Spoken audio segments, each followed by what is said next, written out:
બિહેવિયરમાં જે કાંઈ ચેન્જીસ આવે છે એ જે દેખાય છે એને જનરલી ભાષામાં કહેતા હોય છે કે એક પ્રકારની માનસિક બીમારી છે. કે આપઘાત સુસાઇડ એ બી એક માનસિક બીમારીનો ભાગ છે. ડિપ્રેશન એટલે કે સતત ઉદાસ રહેવું, પછી કોઈ પણ કાર્યમાં રસ ન રહેવો, ઊંઘમાં ફેરફાર થવો, ખાવા પીવામાં ફેરફાર થવો અને આવું લાંબા સમય માટે રહેવું. માણસને નીંદરમાં આવવામાં તકલીફ થવા માંડે, અથવા તો વર્ક પ્લેસમાં કામ કરવા જવામાં તકલીફ પડે, અથવા તો કામ ન કરી શકે, અથવા તો એવું લાગે કે એને હવે જીવન જીવવાની જરૂર નથી, એને મરી જવું છે, એટલે સ્યુસાઇડના વિચારો આવવા માંડે, અથવા તો માનસિક બીમારીને લીધે એ પોતાનું જીવન નોર્મલી ના જીવી શકે.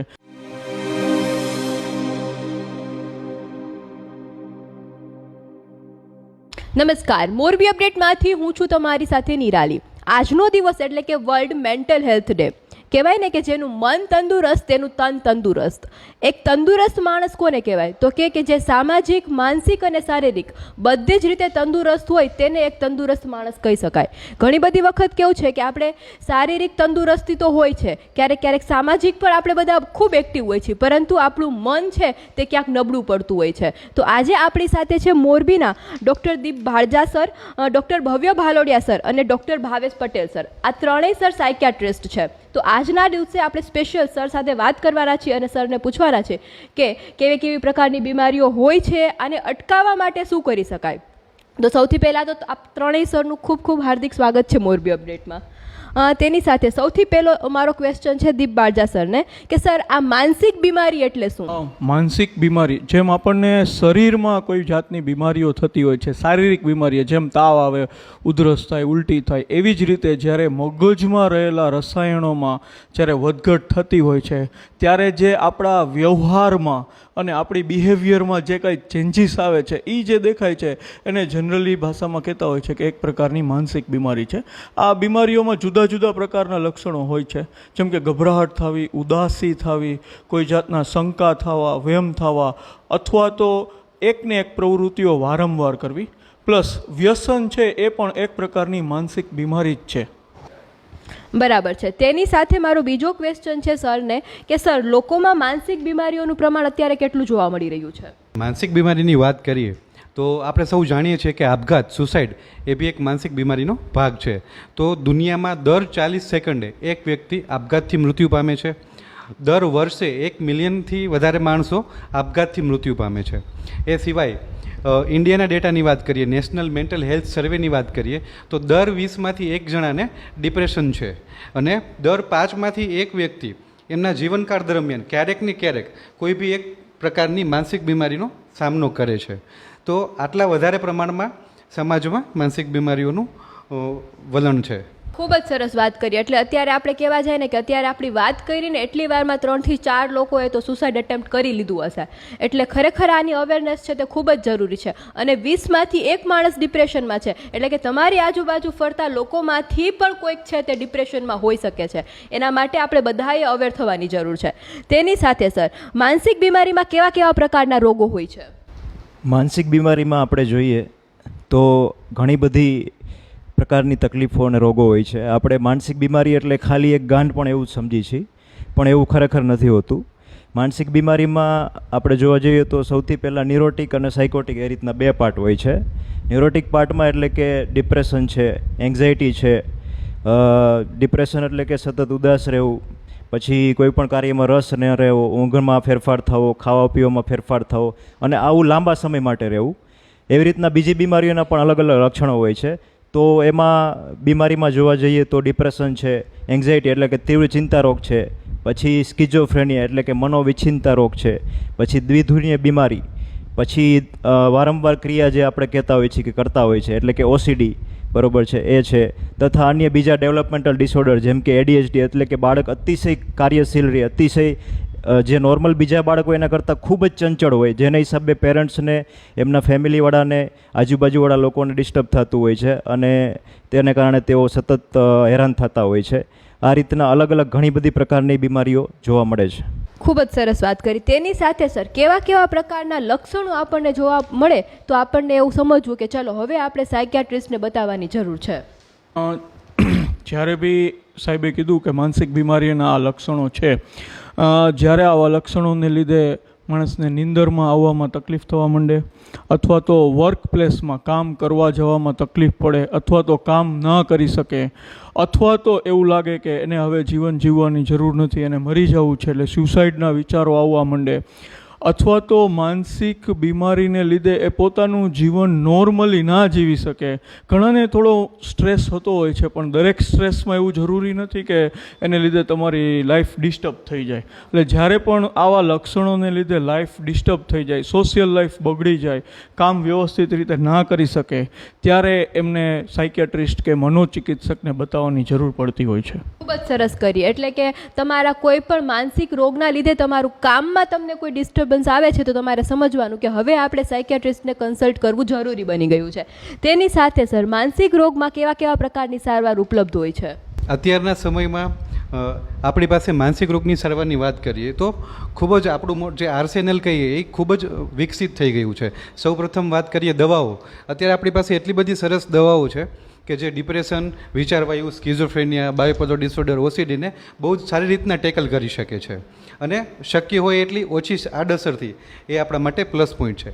પછી જરૂર પડે ત્યારે દવાઓની જોડે જોડે આપણે કાઉન્સેલિંગ છે, થેરાપી છે, એ બધી વસ્તુઓનો ઉપયોગ કરતા હોઈએ છીએ. જેમ કે કોગ્નિટિવ બિહેવિયરલ થેરાપી, પછી dialectical behavioural therapy, couple counselling, marriage counselling therapy, આવી બધી થેરાપીઝનો અમે ઉપયોગ કરતા હોઈએ છીએ. એ સિવાય જ્યારે આ બધી સારવાર પૂરતી ના જણાય અથવા બીમારીનું પ્રમાણ ગંભીર છે ત્યારે આપણે ઇલેક્ટ્રોકન્વલ્સિવ થેરાપી, જે શેક થેરાપી કહીએ છીએ, એ વાપરી શકાય છે.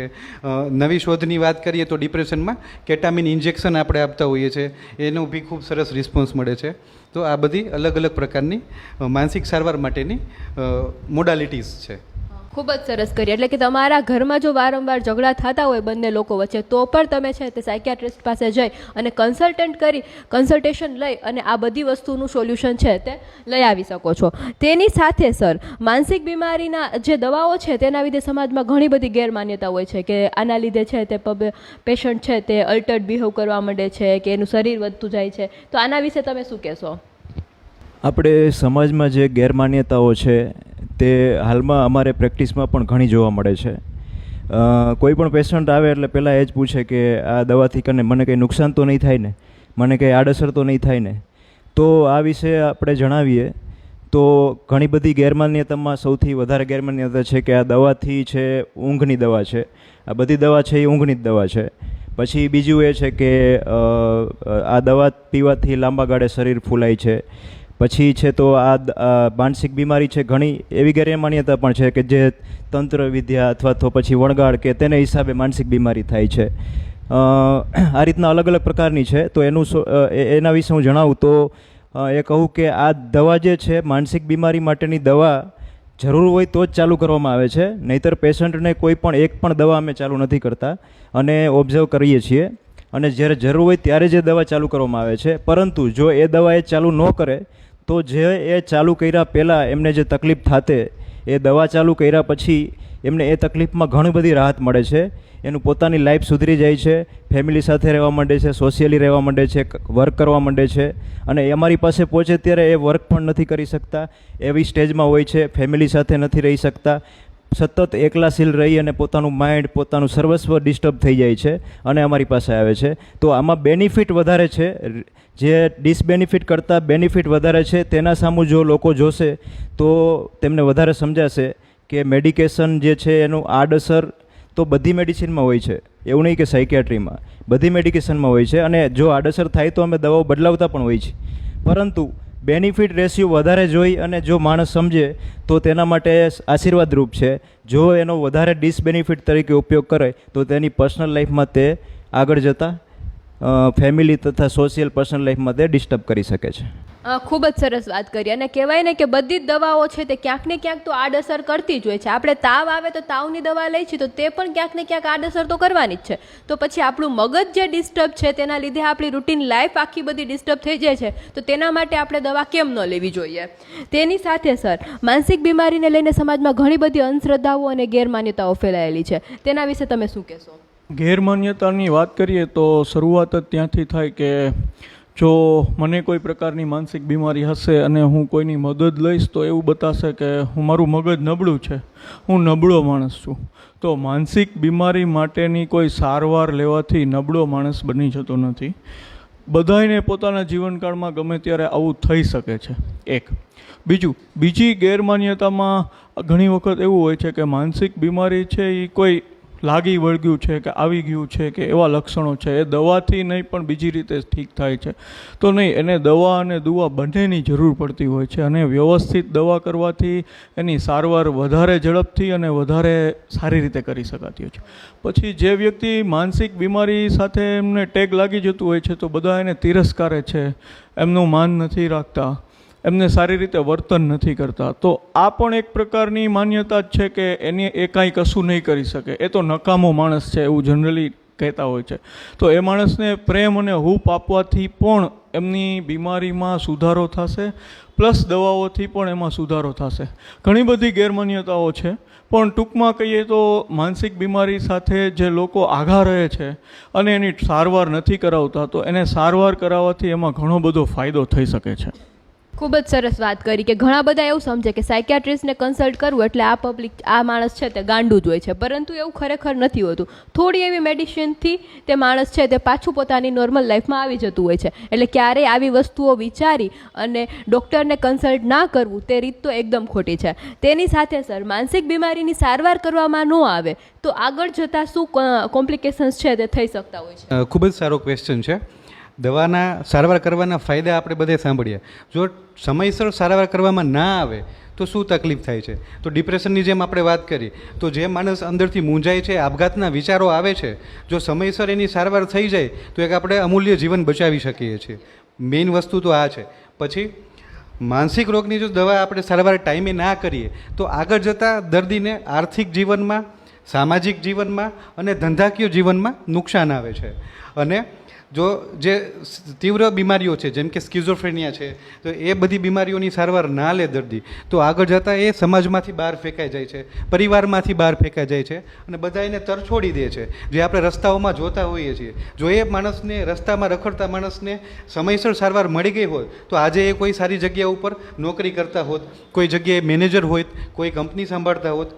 આપણા માત્ર દવા ના લેવાના કારણે આ બધી તકલીફો થાય છે.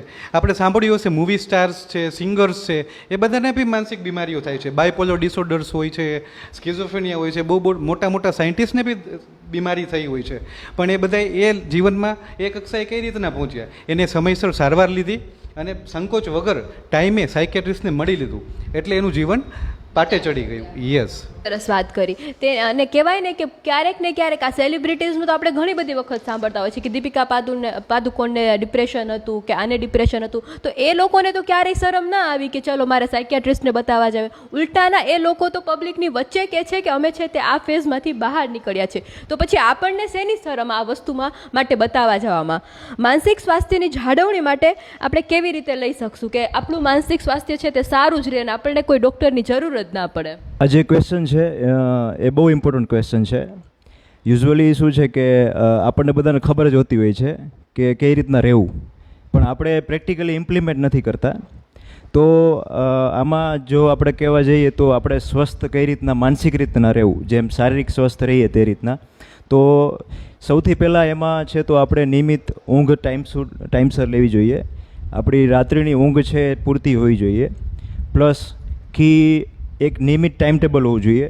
ઉઠીએ, સૂઈએ, આપણું રૂટીન જે કામ કરીએ, વર્ક કરીએ, ટાઈમ ટુ ટાઈમ પોસિબલ થાય ત્યાં સુધી રૂટીન આપણું જે છે એ ટાઈમ મુજબ રહેવું જોઈએ. ત્રીજું કે આહાર આપણે કહીએ, આહાર નિંદ્રા જે કહેવાય છે, તો આહારમાં આપણે સ્વસ્થ આહાર લેવો જોઈએ કે જેમાં બહારનું ફાસ્ટફૂડ છે, વધારે ઓઇલી છે, સ્પાઇસી છે, એવું નહીં લેવું. અને બેલેન્સ ડાયટ એટલે કે ફળ છે, રૂટીન આપણું જે ડાયટ છે, ઇન્ડિયન જે આપણું ફૂડ છે, બરાબર છે, એ પ્રોપર વ્યવસ્થિત લેવું જોઈએ. પછી સવારે અથવા કોઈ પણ ઇવનિંગ ટાઈમે અથવા સવારે દરરોજ પોસિબલ શક્ય થાય તો વ્યાયામ અથવા પ્રાણાયામ કરવા જોઈએ. એવું સ્ટડીમાં બહુ સાયન્ટિફિક વેમાં કહેવામાં આવ્યું છે કે જો પ્રાણાયામ અથવા એક્સરસાઇઝ કરવામાં આવે તો આપણી અંદર એવા કેમિકલ્સ રિલીઝ થાય છે જે હેપી હોર્મોન્સ કહેવાય છે, એન્ડોર્ફિન, કે જે આપણને સ્ટ્રેસમાં પણ આપણને સ્થિર રહેવાની ક્ષમતા ધરાવે છે.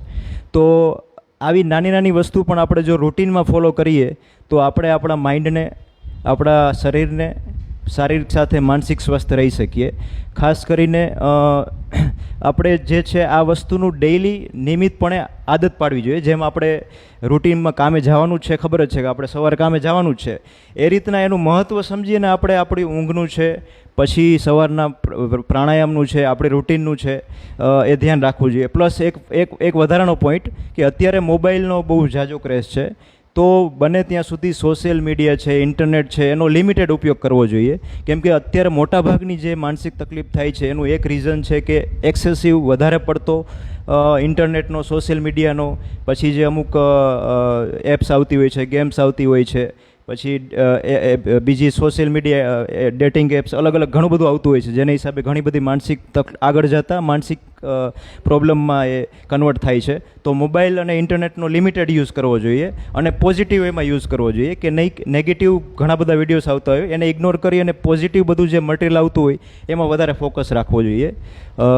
તો આ બધી વસ્તુ આપણે કરીએ તો માનસિકની સાથે સાથે શારીરિક પણ આપણે હેલ્ધી રહી શકીએ. અને એક લાસ્ટ પોઈન્ટ કે આપણા કુટુંબના જે પણ સારા માણસો છે, પોઝિટિવ માણસો છે, એની સાથે ફરજિયાત તમારે ડેઇલી રૂબરૂ ટાઈમ સ્પેન્ડ કરવાનો, અથવા તો તમે સાથે ન રહેતા હોય તો ટેલિફોન દ્વારા પણ તમે વાતચીત કરી શકો, કે જે તમારા શુભેચ્છા પાઠવનારા છે, તમારા હિતેચ્છુ છે અને પોઝિટિવ માણસો છે.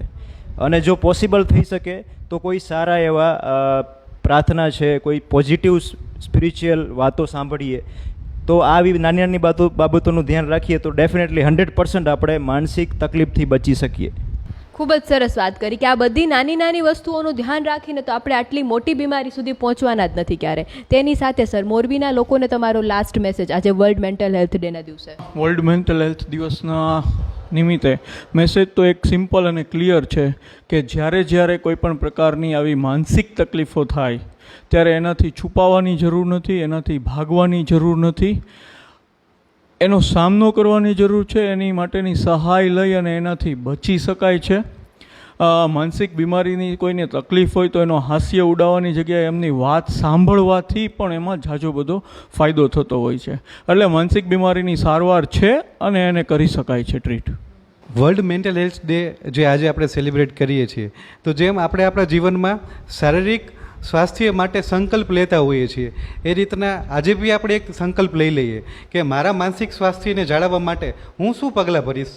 તો ઉદાહરણ તરીકે એવો આપણે સંકલ્પ લઈ શકીએ કે જેમને વ્યસન છે કે આજથી હું વ્યસનનો ત્યાગ કરીશ મારા જીવનમાં. એ બી એક સંકલ્પ છે કે જે સ્વસ્થ મન તરફ લઈ જશે. તો આવા નાના નાના સંકલ્પ છે.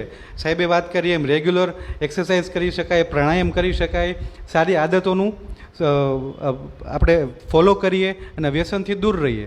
તો આ એક મેસેજ છે કે જે બધાને ફોલો કરવો જોઈએ. મારો મેસેજ એ છે કે આપણી પાસે આપણે જે આ લાઈફમાં આવ્યા છીએ, જેના માટે આપણે જન્મ લીધો છે, એનો મેઇન લાસ્ટ ગોલ તો એવો હોય છે કે આપણને શાંતિ થાય. બરાબર છે. આપણે તહેવારમાં કે જ્યારે ફ્રી હોય ત્યારે શાંતિ ગોતવા માટે જતા હોય છે. તો આપણે જેમ ફિઝિકલ હેલ્થને કોઈ પ્રોબ્લેમ થાય તો એક્સેપ્ટ કરી છીએ આપણે અને એના માટે પ્રયત્ન કરી છીએ, તેમ મેન્ટલ હેલ્થમાં પણ જો કોઈ પ્રોબ્લેમ થાય તો તેને એક્સેપ્ટ કરો તો અડધી બીમારી વહી જશે. એક્સેપ્ટ નથી કરતા એટલે વધારે બીમારી થઈને પછી આગળ ફરજિયાત ના છૂટકે અને કરવું પડે સારવાર. એટલે પહેલી વસ્તુ કે એક્સેપ્ટ કરો, અને જો જરૂર પડે તો તમારે મેન્ટલ હેલ્થ એક્સપર્ટ છે તેનો તમે એની હેલ્પ લઈ શકો છો. અને તમારા જીવનમાં જેમ ફિઝિકલ હેલ્થની ઇમ્પોર્ટન્સ સમજો છો તેમ મેન્ટલ હેલ્થની પણ ઇમ્પોર્ટન્સ સમજી અને પોતાનું જીવન જીવો. Thank you. એની સાથે મારો તો તમને લાસ્ટ મેસેજ એ જ દેવો છે કે બીજા કોઈની દેખાદેખી ન કરતા તમે જે છો તેવા રહ્યો, અને આ જીવનનો અલ્ટિમેટ ગોલ તો છે ખુશ રહેવું. તો કોઈ પણ સિચ્યુએશનમાં ખુશ રહો. તેની સાથે તમને લોકોને પણ ક્યારેય કોઈ પણ સાયકિયાટ્રિસ્ટની કન્સલ્ટન્ટ લેવાની જરૂર ના પડે તેવી મારી શુભેચ્છાઓ. આ સરનો ત્રણેયનો ખૂબ ખૂબ આભાર, અને આપણે ફરીથી કોઈ આગળ નવી વાતની સાથે મોરબી અપડેટમાં મળશું. તો ચાલો, ત્યાં સુધી આવજો.